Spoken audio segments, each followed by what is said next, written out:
we've just seen two international rugby players tested positive for performance-enhancing drugs. Does rugby have a doping problem? Thanks, Alex. Does rugby have a doping problem? I think the evidence suggests no. Welcome back to Seek a Strength, welcome back to Seek a Stan, and welcome back to another Drugs and Sport video.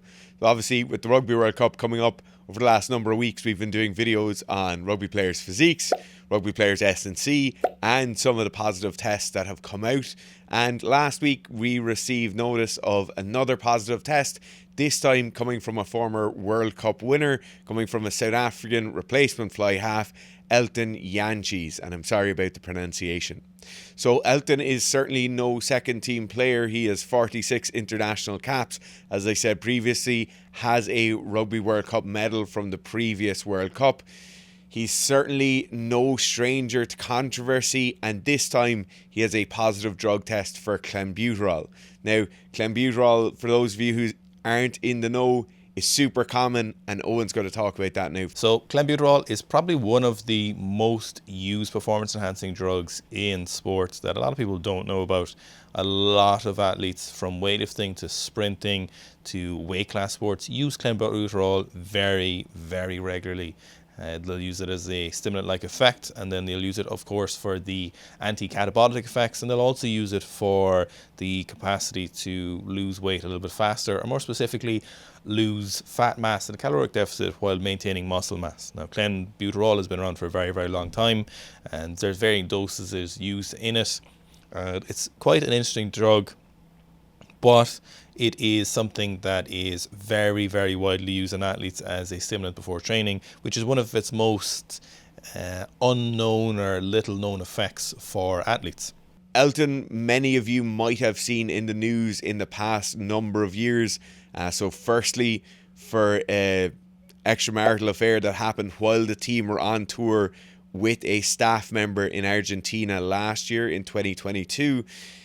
Then this year you might have heard of him being dropped from the final squad for the World Cup.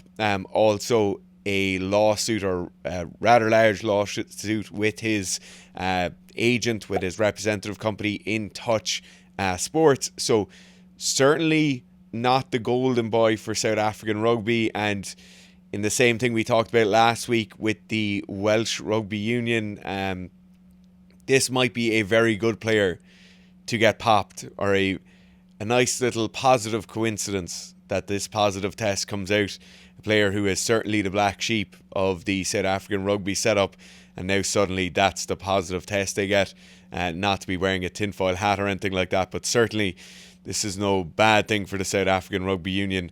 I don't think we're going to see any of the top players being popped, in other words. So testing for Clenbuterol is actually relatively straightforward. The main issue with Clenbuterol testing is that it's a relatively short detection time. Now, the most common way of testing for Clenbuterol is a method we've kind of touched on a few times with other drugs we've talked so far in the series, is that a sample is taken from that athlete. Now, when you take something like Clenbuterol, you don't produce Clenbuterol naturally in your system. Clenbuterol is, of course, something that is entirely synthesized or man-made.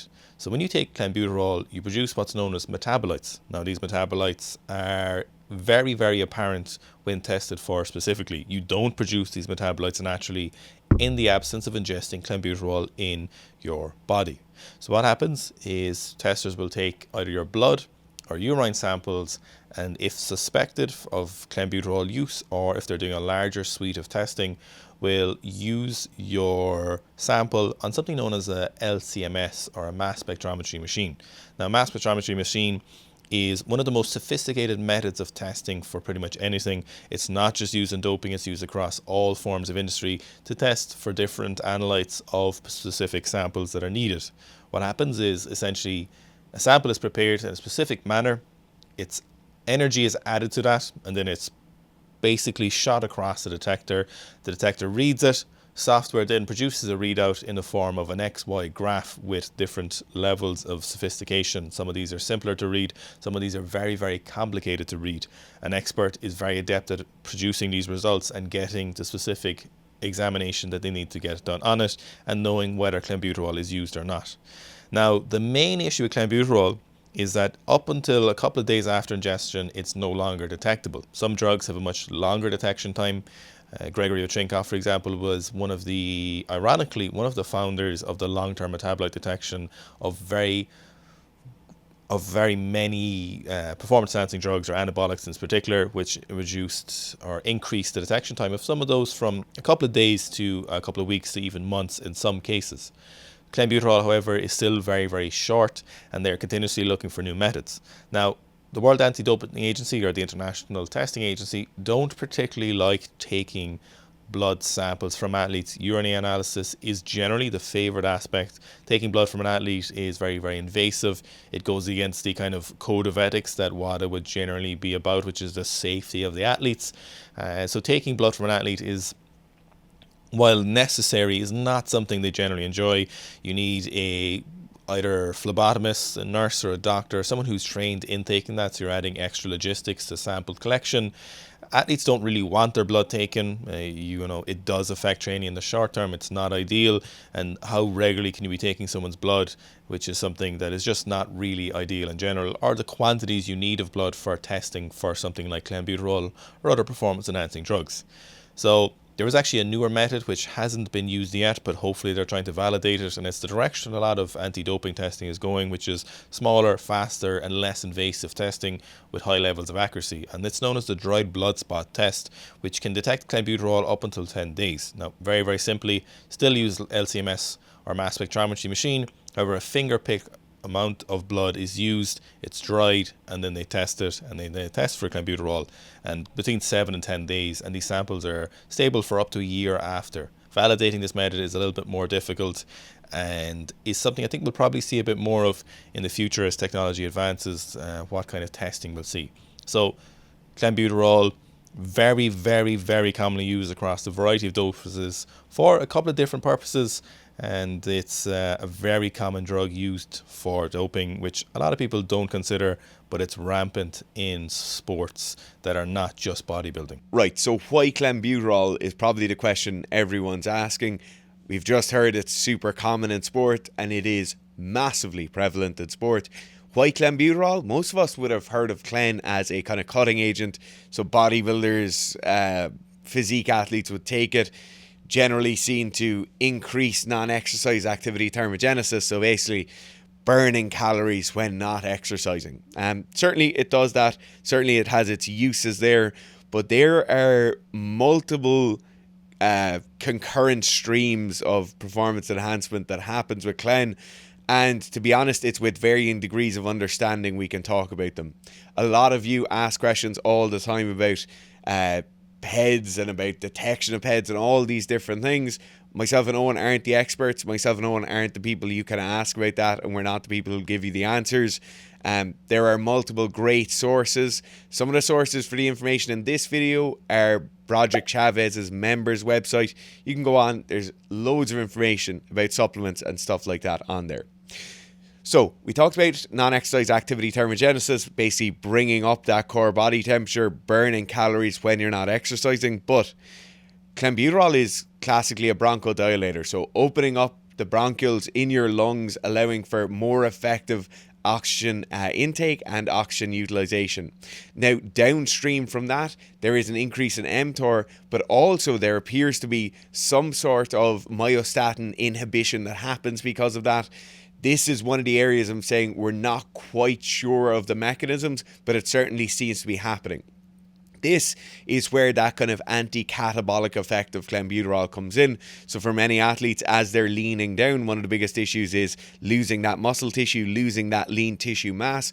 Certainly is a massive issue for bodybuilders, but also track athletes, field sports athletes. All of these will have the issue of losing muscle mass as they're losing body fat, and clenbuterol is one of the big things they work against, or to work against that kind of mechanism of action. Then finally, the stimulant effect of clenbuterol cannot be overstated. So it's a massive stimulant for the sympathetic nervous system. You're getting an increase in those catecholamines. You're really kind of hyping yourself up. And a great example of this, if you listen to our previous podcast with Broderick Chavez, where he talked about the incidence of stimulant use in track and field.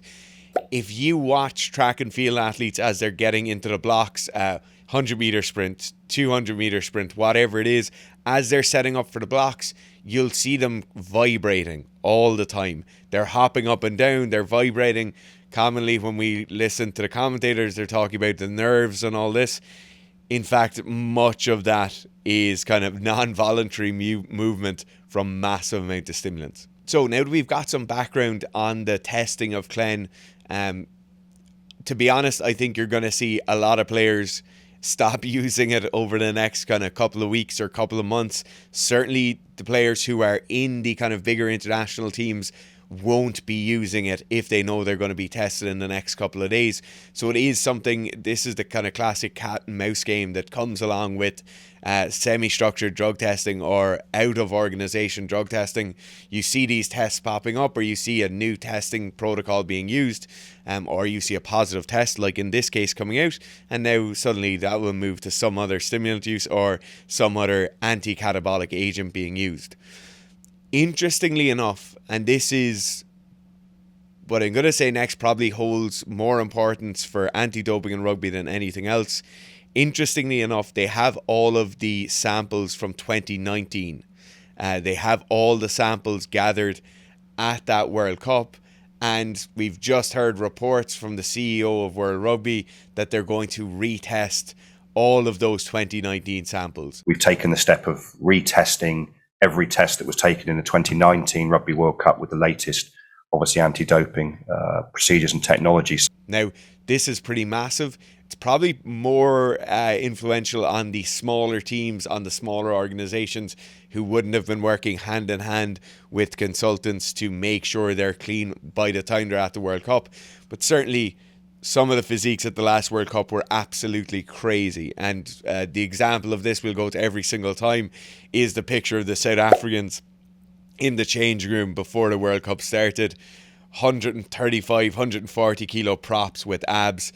Now, I'm fairly confident that team had a very good consultant working with them. But for other teams, you just never know. Like that kind of blood test or blood spot testing that they're using for Clenbuterol, you just never know what new test is going to come out. You never know what your B sample is going to be subjected to, and so because of that, then these retests are going to be incredibly interesting. If you want more content like this, just please do let us know. If you're a rugby player going into your in-season, we have the Seek a Strength in-season strength and conditioning program. This program is specifically written for your 2 gym sessions you're going to do during the week, every week, as you're playing matches and training.